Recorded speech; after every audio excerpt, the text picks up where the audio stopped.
Have you ever seen man-eating sand? Don't be fooled by how fine they are, like strands of hair. They can devour a living person, leaving no trace of their bones.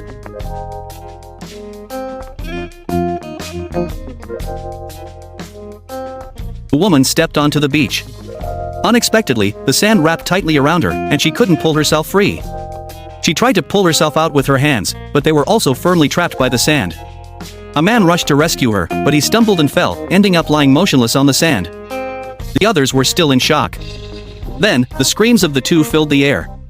The girlfriend shouted the man's name loudly. The boyfriend struggled to lift his head, only to reveal that half of his face had been consumed by the sand. The others were paralyzed with fear, helplessly watching their friends being swallowed. Just last night, this place was filled with laughter and joy. A group of young people was having a party here. Two men somehow found a large chunk of meat and placed it over the fire to roast. In the morning, a woman groggily woke up, only to find that everyone on the beach had vanished, leaving only piles of clothing. At that moment, a small bird was pecking at the sand, searching for food, when suddenly, it seemed to be grabbed by something. The woman witnessed this with her own eyes, watching the bird disappear into the sand, sensing danger. She quickly warned her friends not to touch the sand, but it was already too late. That was how the horrifying scene at the beginning unfolded. The group had no choice but to stay inside their car, too afraid to go anywhere. Determined to uncover the truth, the woman reached out her hand towards the sand. A shocking scene unfolded.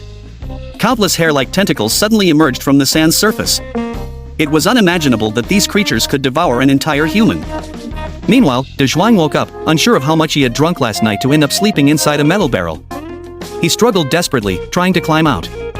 The others hurriedly warned him that there were monsters in the sand and that many friends had already fallen victim.